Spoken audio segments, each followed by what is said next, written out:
আস্তাগফিরুল্লাহ আস্তাগফিরুল্লাহ, আল্লাহ তুমি আমার এই আস্তাগফিরুল্লাহ 1000 কোটি বছর বাঁচার তৌফিক দান করো। 3 দফায় পেটানো হয় তোফাজ্জলকে, অংশ নেন অন্তত 15 জন। ঢাকা বিশ্ববিদ্যালয়ের ফজলুল হক মুসলিম হলের অতিথি কক্ষে 32 বছর বয়সী তোফাজ্জল হোসেনকে পিটিয়ে হত্যার দায় স্বীকার করে আদালতে জবানবন্দি দিয়েছেন বিশ্ববিদ্যালয়টির 6 শিক্ষার্থী। ঢাকার chief metropolitan magistrate Saddam Hossain শুক্রবার বিকেল থেকে এই 6 শিক্ষার্থীর স্বীকারোক্তিমূলক জবানবন্দি রেকর্ড করেন। পরে রাত 9টার দিকে তাদের কারাগারে পাঠানো হয়। সংশ্লিষ্ট সূত্রগুলো বলছে, 6 শিক্ষার্থীর জবানবন্দি অনুযায়ী তোফাজ্জল হোসেন হত্যাকাণ্ডে অংশ নেন 15 থেকে 20 জন। তারা সবার নাম প্রকাশ করেছেন। শিক্ষার্থীরা বলেছেন, চোর সন্দেহে 3 দফায় তোফাজ্জলকে মারধর করা হয়।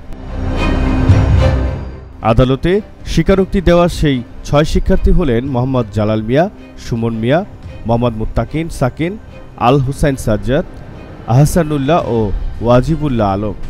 এরা সবাই ফজলুল হক হলের আবাসিক ছাত্র ছিলেন।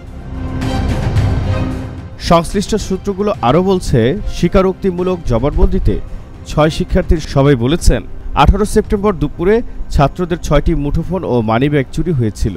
তোফাজ্জল সেদিন রাত 8টার দিকে হলের ফটক দিয়ে মাঠের ভেতরে যান। তখন কয়েকজন শিক্ষার্থী চোর সন্দেহে তাকে আটক করে হলের অতিথি কক্ষে নিয়ে যান। পরে জিজ্ঞাসাবাদের নামে তাকে স্ট্যাম্প দিয়ে মারধর করা হয়। এরপর তাকে হলের ক্যান্টিনে নিয়ে রাতের খাবার খাওয়ানো হয়। খাওয়া শেষে আবার তাকে হলের অতিথি কক্ষে এনে ব্যাপক মারধর করেন কয়েকজন শিক্ষার্থী। 3 ধাপে 15 থেকে 20 জন শিক্ষার্থী তোফাজ্জলকে মারধরে জড়িত ছিলেন। জবানবন্দিতে ওই 6 শিক্ষার্থী তোফাজ্জল হত্যাকাণ্ডে জড়িত সবার নাম প্রকাশ করেছেন। আসামিরা বলেন, সেদিন অতিথি কক্ষে মারধরের পর রাত 12টার দিকে হলের কয়েকজন আবাসিক শিক্ষক তোফাজ্জলকে ঢাকা মেডিকেল কলেজ হাসপাতালে নিয়ে যান। পরে তারা জানতে পারেন, চিকিৎসাধীন অবস্থায় তোফাজ্জল মারা গেছেন। জহির আহমেদ, জেটিভি বাংলা।